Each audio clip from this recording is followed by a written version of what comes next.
My friends, welcome to the last episode of the top-down mixing series.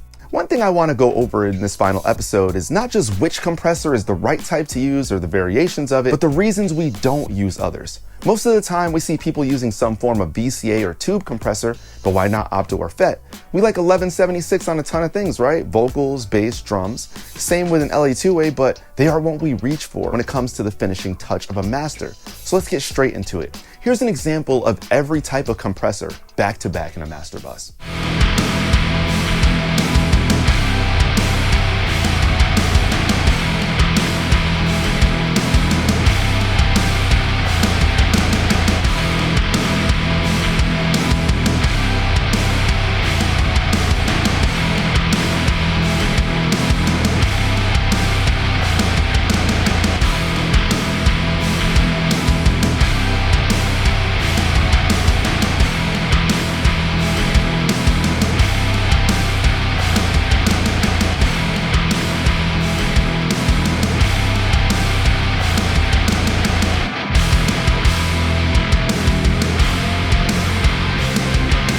Now, I'm not going to tell you which is which just yet, but I will as we go through the video, so rewind and check one more time. This is going to be a lot of fun. The first type of compressor we're going to talk about is Opto. Now, the reason Opto compressors aren't typically used for a master bus is they can result in an uneven or inconsistent dynamic range, causing some parts of the mix to be overly compressed, while others are left untouched. This can result in an unnatural and unbalanced sound. I don't even think I know of any Opto mastering compressors. I mean, I got like LA2A clone, a couple of them, but I still don't do that. Additionally, Opto compressors are often designed for use on individual tracks and may not have the necessary controls or features for the nuances required when you're trying to process an entire mix. It wasn't until later that we got attack and release. Example C was the Opto compressor, by the way. So let's listen through those one more time.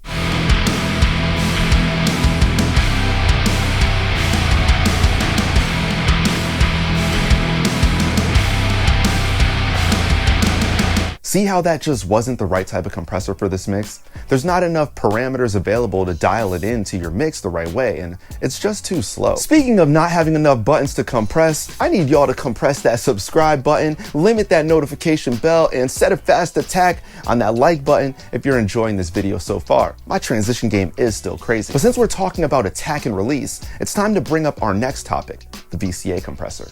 The reason VCA compressors are the most preferred type of compressor on a master bus is they provide a really transparent and precise level control with low distortion. Does the name SSL bus comp ring a bell? They're able to respond quickly and accurately to gain changes, like it ensures the audio signal passing through remains clear and dynamic without adding any unwanted color. You know, kind of like my DBX 160s that I use. Additionally, VCA compressors are capable of handling a wide range of audio signals. It makes them versatile and effective in controlling the dynamic range of a mix. All these reasons make VCA compressors perfect for use on the master bus, where high quality dynamic control is kind of crucial, right, for achieving a polished and professional sound. And to top it off, they don't really add any unwanted color. Sometimes that's exactly what we're looking for, but other times not so much. That was mix A. Let's listen to a couple of VCAs versus that Opto compressor right now.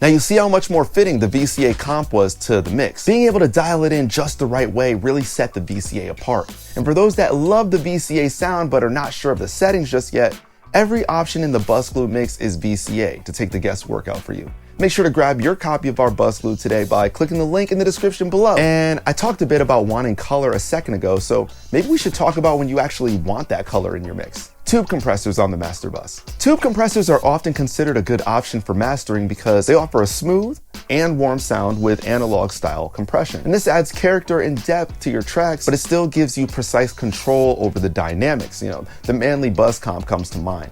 I wish I had one. Additionally, tube compressors tend to be more forgiving than other types of compressors, and they're capable of delivering a pleasing glue effect to the mix. I almost went the whole episode without saying that. I was really trying, but you know, that's just what it is. Let's take a listen to this. It was example D.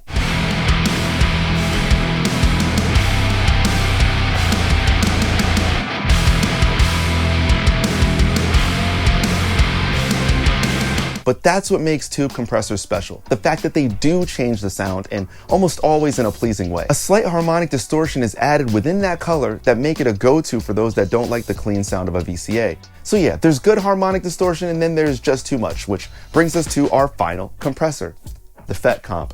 And at this point, you obviously know it was example B, but let's get into it. Fet compressors can be considered less desirable for mastering applications for a few reasons. One reason is Fet comps have a tendency to introduce too much harmonic distortion and coloration to the audio, which may not always be desirable or appropriate for certain music genres. And on top of that, Fet comps are not really transparent as other compressors like a VCA. That's because Fet compressors rely on the use of transistors and diodes, and that can really introduce a lot of like non-linear things and add harmonics to the audio signal. It's really difficult to get a perfectly balanced and even sound when using a Fet comp on a master bus. To keep it going, Fet comps are less suitable for mastering because they don't really have any precision control over the dynamics that other compressor types would offer, such as a VCA or even a tube. But let's listen to them all back to back again.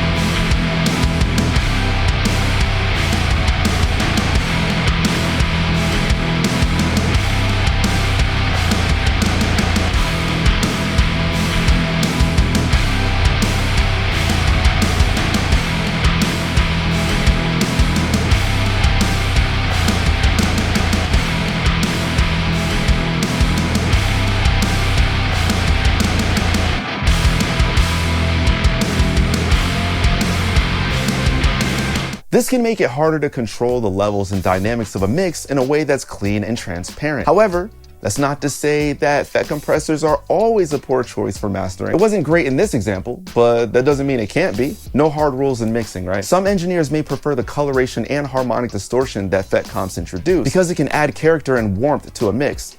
And because Fet compressors often have faster attack times than other compressors, it's really valuable for controlling those fast transients, the kind that you're always gonna find in like rock and metal music. In reality, Fet comps are not the ideal choice for every mastering application, but they do have their own unique sound and characteristics, and that makes them valuable in their own way. Ultimately, the choice of compressor is gonna depend on the specific requirements of the mastering project and the preferences of the engineer. So let's go over all of these one more time.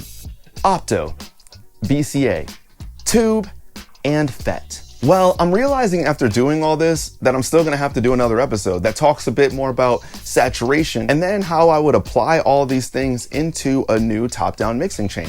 But I had to show you how to make them part of a master bus before mixing into one, right? Before we wrap this series up with one last episode, is there anything else you'd like to see me cover? Leave it in the comments below and I will chat with you fine people, like I always do. If you're an engineer on the come up, give this video a thumbs up. Don't forget to subscribe, you only have to do it one time, and tap that bell for notification so when a video drops, you know the location. Until next time, my friends, I'll catch you later.